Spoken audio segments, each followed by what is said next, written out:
Sunisha Ayyalur, good morning. Happy women's day. അതെ സുനിഷ, ഇന്ന് നമ്മുടെ ദിവസമാണ്.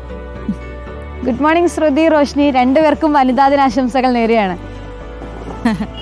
ഇന്ന് മാത്രമല്ല, എന്നും നമ്മുടെ ദിവസമാണ്. എന്തായാലും ഈ വനിതാ ദിനത്തിൽ പക്ഷേ നമുക്ക് ഒരുപാട് കാര്യങ്ങൾ അതുമായി ബന്ധപ്പെട്ട് ഇന്നിപ്പോൾ നമുക്കറിയാം ആശാ വർക്കർമാരുടെ സമരം അടക്കമുള്ള കാര്യങ്ങൾ നടക്കുന്നുണ്ട്. പ്രത്യേകിച്ച് നമ്മൾ ഈ വനിതാ ദിനത്തിൽ എടുത്തു പറയുന്നത് അതുകൊണ്ട് തന്നെയാണ് ആശാ വർക്കർമാരുടെ കാര്യം. 27 ദിവസമായിട്ട് സമരപ്പന്തലിലാണ് അവരിപ്പോഴും. അതും വനിതകളുടെ മഹാസംഗമമാണ് ഇന്ന് നടക്കാൻ പോകുന്നത് എന്നുകൂടിയുണ്ട്.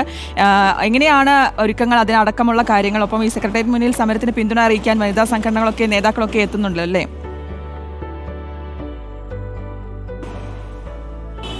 അത് എത്തുമെന്നുള്ളത് തന്നെയാണ് പ്രതീക്ഷ. പ്രധാനമായും ഈ പല മേഖലകളിലും സ്ത്രീ മുന്നേറ്റത്തിൻ്റെ ഒരു ഓർമ്മപ്പെടുത്തലാണ് ഈ വനിതാ ദിനം എന്ന് പറയുന്നത്. പക്ഷേ നിലവിൽ നമുക്ക് തലസ്ഥാന നഗരത്തിൽ 27 ദിവസമായി ആശാവർക്കർമാരുടെ സമരമാണ് കാണാൻ കഴിയുന്നത്. ആവശ്യങ്ങൾ ഉയർത്തിക്കൊണ്ടുള്ള സമരം തുടങ്ങിയിട്ട് 27 ദിവസമായി. പക്ഷേ അനുഭാവപൂർണ്ണമായ ഒരു നടപടി അത് സർക്കാരിൻ്റെ ഭാഗത്തുനിന്നും ഉണ്ടായിട്ടില്ല എന്നതാണ് പ്രധാനപ്പെട്ട പ്രശ്നവും.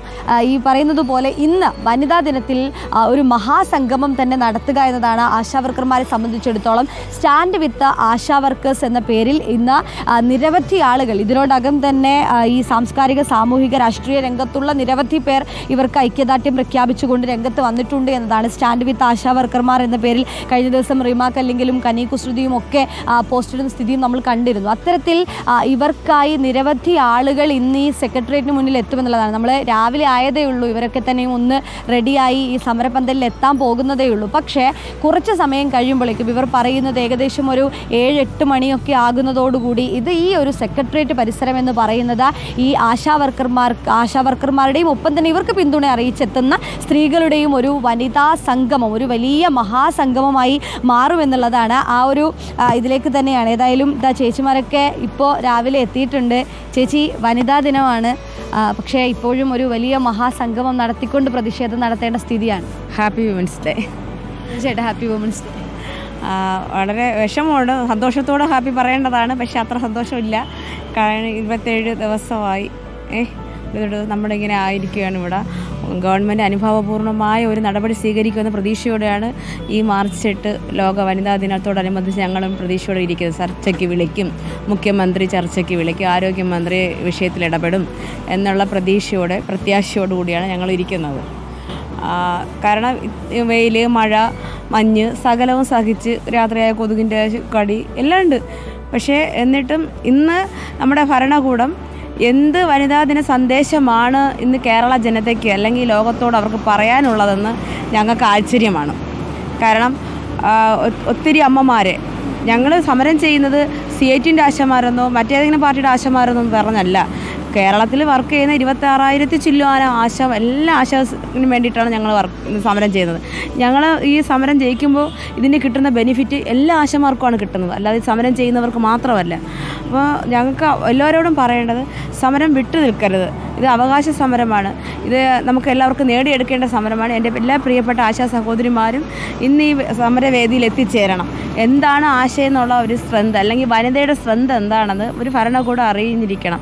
നമ്മുടെ കുടുംബത്തിലായാലും സാമൂഹ്യ രാഷ്ട്രീയത്തിലായാലും സ്ത്രീ എന്ന് പറയുന്നത് ഒരു ശക്തി കേന്ദ്രം തന്നെയാണ്. അബലയെന്നും അസംഘടിത തൊഴിലാളി വർഗമെന്നും ചബലയെന്നും ഒക്കെ അവർ ഓരോ പേരിട്ട് വിളിക്കുമ്പോഴും അബലകളല്ല, പുരുഷനേക്കാളും സ്ത്രീയാണ് ശക്തി. കാരണം സ്ത്രീയുടെ ശക്തി അത് ഒരിക്കലും ആർക്കും വെളിപ്പെടുത്തി കൊണ്ടുവരാൻ പറ്റില്ല. പെട്ടെന്ന് കരയുന്നവളാണ്, പെട്ടെന്ന് കോപിക്കുന്നവളാണ്, സ്നേഹമയിയാണ്. അതേപോലെ ദേവീ ഭാവങ്ങളാണ് ഒരു സ്ത്രീക്കുള്ളത്. അതാണ് ഈ പറയുന്നത് പോലെ സ്ത്രീകളെ പല പേരിട്ട് വിളിച്ചുകൊണ്ട് തളർത്താനുള്ള ശ്രമമൊന്നും നടക്കില്ല എന്നുള്ളതാണ് ആശാവർക്കർമാർ പറയുകയും ചെയ്യുന്നത്. ചേച്ചി, കൂടുതൽ ആളുകൾ പിന്തുണയുമായി വരുന്നുണ്ട്. അപ്പോൾ ഇന്നും അതേ രീതിയിലുള്ള പിന്തുണ പ്രതീക്ഷിക്കുന്നു. തീർച്ചയായും ഇന്നും ആശമാരിവിടെ ഒഴുകിയെത്തും, അതിന് യാതൊരു മാറ്റവും ഇല്ല. ഈ ഒരു പ്രതീക്ഷയിൽ തന്നെയാണ്. ഏതായാലും അല്പസമയത്തിനകം തന്നെ ഈ സെക്രട്ടേറിയറ്റിന് മുന്നിൽ ഒരു വലിയ വനിതാ മഹാസംഗമം തന്നെ ഉണ്ടാകുമെന്നുള്ളതാണ്. നിരവധി ആളുകൾ ഇപ്പോഴും ഈ പിന്തുണ അറിയിച്ചു കൊണ്ടുവരുന്നുണ്ട്. പക്ഷേ കഴിഞ്ഞ ദിവസം ഈ KV തോമസ് പറഞ്ഞതുപോലുള്ള ചില പ്രശ്നങ്ങൾ, ഇത് കണക്കുകൾ അറിയില്ല എന്നതടക്കം പറഞ്ഞതുകൊണ്ടും അത് വലിയൊരു പ്രതിഷേധത്തിലേക്ക് കടന്നിട്ടുണ്ട് എന്നതാണ്. ഏതായാലും ഇന്ന് 27-ാം ദിവസം എത്തുമ്പോഴും സർക്കാരിൻ്റെ അനുഭാവപൂർണ്ണമായ ഒരു നടപടി ഈ വിഷയത്തിലുണ്ടാകും, അല്ലെങ്കിൽ ഒരു ചർച്ചയ്ക്കെങ്കിലും അവർ വിളിക്കുമെന്നൊരു പ്രതീക്ഷയിൽ തന്നെയാണ്. തുടക്കം മുതൽ തന്നെ ഈ ഈ മന്ത്രി വീണ ജോർജും ഒപ്പം തന്നെ ധനകാര്യമന്ത്രിയും ഒക്കെ പറയുന്നത് ഇവരെ അനുഭാവപൂർണ്ണമായ നിലപാടെടുക്കും, ഇവരെ ചർച്ചയ്ക്ക് വിളിക്കുമെന്നുള്ളതായിരുന്നു. പക്ഷേ കൃത്യമായ ഒരു ചർച്ചയ്ക്ക് വിളിച്ച് ഈ വിഷയത്തിൽ ഒരു പരിഹാരം കാണുക എന്നതാണ് ഇവർ ആവശ്യപ്പെടുന്നത്. അതുവരെ സമരം ചെയ്യുമെന്നതാണ്. നമ്മൾ തന്നെ കണ്ടതാണ് തുടക്കം മുതൽ 1-ാം ദിവസം മുതൽ ഈ പറയുന്നത് പോലെ കനത്ത ചൂടിലും ഈ മഴയിലും ഒക്കെ ഇവർ നിൽക്കുന്നത് കണ്ടതാണ്. രാത്രി നമ്മൾ ഈ സമയം 6 മണിക്ക് സമയത്തൊക്കെ ഇവിടെ വരുമ്പോൾ ഇവരിവിടെ ഇങ്ങനെ കിടന്നിരിക്കുകയായിരുന്നു. അതായത് ഈ ഇവിടെ പായ വിരിച്ച് കിടക്കുന്നൊരു സ്ഥിതിയാണ്. അതുകൊണ്ട് രാത്രിയിലെ മഞ്ഞും മഴയും ചൂടും ഒക്കെ വിട്ടുകൊണ്ട് ഈ ആവശ്യം ഉന്നയിച്ചുകൊണ്ട് അതിലൊരു പരിഹാരം കാണുക, അല്ലെങ്കിൽ അതിന് അനുഭാവപൂർണ്ണമായ സർക്കാരിൻ്റെ നിലപാട് വരുന്നത് വരെ സമരം ചെയ്യുക എന്നത് തന്നെയാണ് ആശാവർക്കർമാരെ സംബന്ധിച്ചിടത്തോളം. ഒരുപക്ഷെ ഇന്ന് വനിതാ ദിനത്തിൽ ഏറ്റവും അധികം വനിതകൾ ഇന്ന് സമരം ചെയ്യാൻ ഇവിടെ എത്തുന്നു എന്നൊരു പ്രത്യേകത കൂടിയുണ്ട്. റോഷ്നി, ശ്രുതി.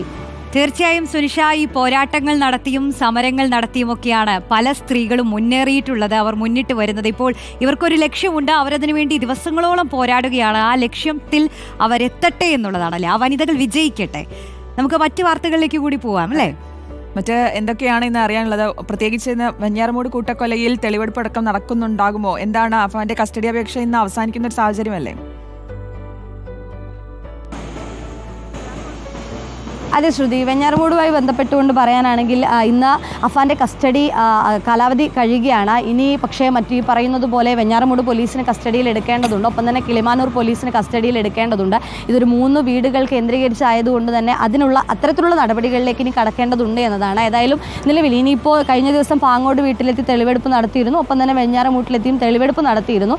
ഇനി നാളെയോടുകൂടി തന്നെ കിളിമാനൂർ പോലീസ് കസ്റ്റഡിയിൽ വാങ്ങുമെന്നതാണ്. അങ്ങനെയെങ്കിൽ ചുള്ളാളം വീട്ടിൽ, അതായത് ഈ അഫാന്റെ ഈ അച്ഛൻ്റെ, അതായത് ഉപ്പയുടെ സഹോദരനെയും സഹോദരൻ്റെ ഭാര്യയെയും ഈ കൊലപ്പെടുത്തിയ ആ വീട്ടിലെത്തിച്ചുകൊണ്ട് തെളിവെടുപ്പ് നടത്തുക എന്നത് തന്നെയായിരിക്കും. കഴിഞ്ഞ ദിവസവും ഒരു കൂസലുമില്ലാതെ അഫാൻ ഓരോ വീട്ടിലും എത്തി കൊലപാതകം നടത്തിയതിൻ്റെ രീതിയൊക്കെ കാണിക്കുന്നത് നമ്മൾ കണ്ടതാണ്. ഏതായാലും ഇനി അടുത്ത ഘട്ടത്തിലേക്ക്, ഇതിനൊരു അവസാന ഘട്ടത്തിലേക്ക് കടക്കുന്നു എന്ന് വേണം പറയാൻ. കാരണം അഫാൻ പറയുന്നത് ഈ സാമ്പത്തിക പ്രതിസന്ധി അടക്കമുള്ള കാര്യങ്ങൾ തന്നെയാണ്. അതേതായാലും 80% പോലീസ് വിശ്വാസത്തിലെടുക്കുകയും ചെയ്തിട്ടുണ്ട്. ഇനി അഫാൻ്റെ ഉമ്മയുടെ മൊഴി അത് പ്രധാനപ്പെട്ടതാണ്. ആരോഗ്യനില മെച്ചപ്പെട്ട് വരികയാണ്. അതുകൊണ്ട് തന്നെ കൂടുതൽ കാര്യങ്ങൾ ഉടൻ തന്നെ ഇത്തരം സംഭവങ്ങളൊന്നും തന്നെ വിവരിക്കാൻ പോലീസ് തയ്യാറായിട്ടില്ല എന്നതാണ്. കാരണം അവരെങ്ങനെ, ഒന്നാമതേ ആരോഗ്യസ്ഥിതി ഒരു മോശമായ സാഹചര്യമായതുകൊണ്ട് ഉടൻ തന്നെ പറയുക എന്നതിനപ്പുറം പതുക്കെ ഇവരിൽ നിന്നും കാര്യങ്ങൾ അറിയുക എന്നുള്ളതാണ്. എന്താണ് ഇത്തരം സാമ്പത്തിക പ്രതിസന്ധിക്ക് കാരണം, എങ്ങനെയാണ് ഇത്രയധികം ബാധ്യത ഉണ്ടായത് എന്നതടക്കമുള്ള കാര്യങ്ങളിൽ ഒരു വ്യക്തമായ വിവരം തന്നെ ലഭിക്കേണ്ടതുണ്ട്. അതിനുള്ള നീക്കം തന്നെയായിരിക്കും അടുത്ത ഘട്ടത്തിൽ പോലീസ് കടക്കുക. ഏതായാലും പാങ്ങോട് പോലീസിൻ്റെ കസ്റ്റഡി കാലാവധി, ഏതായാലും അഫാന്റെ കസ്റ്റഡി കാലാവധി കഴിഞ്ഞിട്ടുണ്ട്. ഇനി കിളിമാനൂർ പോലീസ് കസ്റ്റഡി അപേക്ഷ നൽകും. അതിനുശേഷം വീണ്ടും ചുള്ളാളത്തെ വീട്ടിലെത്തിച്ച് തെളിവെടുപ്പ് നടത്തും. പിന്നീടായിരിക്കും വെഞ്ഞാറമൂട് പോലീസ് കസ്റ്റഡി അപേക്ഷ നൽകിക്കൊണ്ട് ആ വീട്ടിലെത്തിയിട്ട്, പ്രഥമ കേന്ദ്രം എന്ന് പറയുന്നത് ഈ വെഞ്ഞാറമൂടുള്ള വീടാണ്, അവിടെ എത്തിക്കൊണ്ടുള്ള ഒരു തെളിവെടുപ്പ് അടക്കമുള്ള കാര്യങ്ങളിലേക്ക് കടക്കുക. അപ്പോൾ വാർത്തകളുടെ ചൂടിന്റെ കാര്യത്തിൽ ഒരു തർക്കമില്ല, ഒരുപാട് വാർത്തകൾ പതിവ് പോലെ തന്നെ ഉണ്ട്. ഇനി അറിയേണ്ടത് സുനിഷ, ചൂടിന്റെ ഒരു അവസ്ഥ എന്താണ്? പൊതുവെ കാലാവസ്ഥ ഏത് രീതിയിലാണ് എന്നൊക്കെ ഇനി അറിയണം. എന്താണ് അതിന്റെയൊക്കെ ഒരു വിവരങ്ങൾ?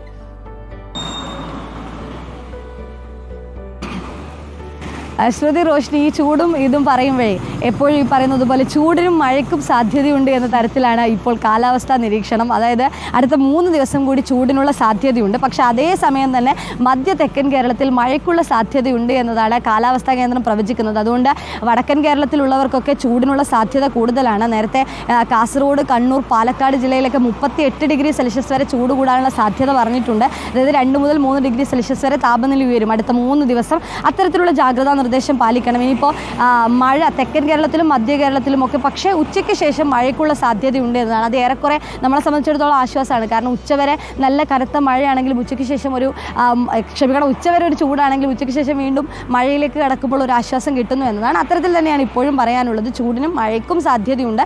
ഈ 3 ദിവസം കൂടി ചൂട് ഇതേ രീതിയിൽ തുടരുമെന്നുള്ളതാണ്. പക്ഷേ മധ്യ തെക്കൻ കേരളത്തിൽ മഴയ്ക്കുള്ള സാധ്യതയുണ്ട്. ഒപ്പം തന്നെ ഇടിമിന്നലോടുകൂടിയ മഴയാണ്. ശക്തമായ കാറ്റിനുള്ള സാധ്യത കൂടി കാലാവസ്ഥാ കേന്ദ്രം പറയുന്നുണ്ട്. അത് 50 കിലോമീറ്റർ വേഗതയിൽ വീശടിച്ചേക്കാവുന്ന കാറ്റാണ്. അതുകൊണ്ട് എല്ലാവരും ജാഗ്രത പാലിക്കണം. കാലാവസ്ഥയുമായി ബന്ധപ്പെട്ട മുന്നറിയിപ്പുകൾ ഇങ്ങനെയൊക്കെയാണ്.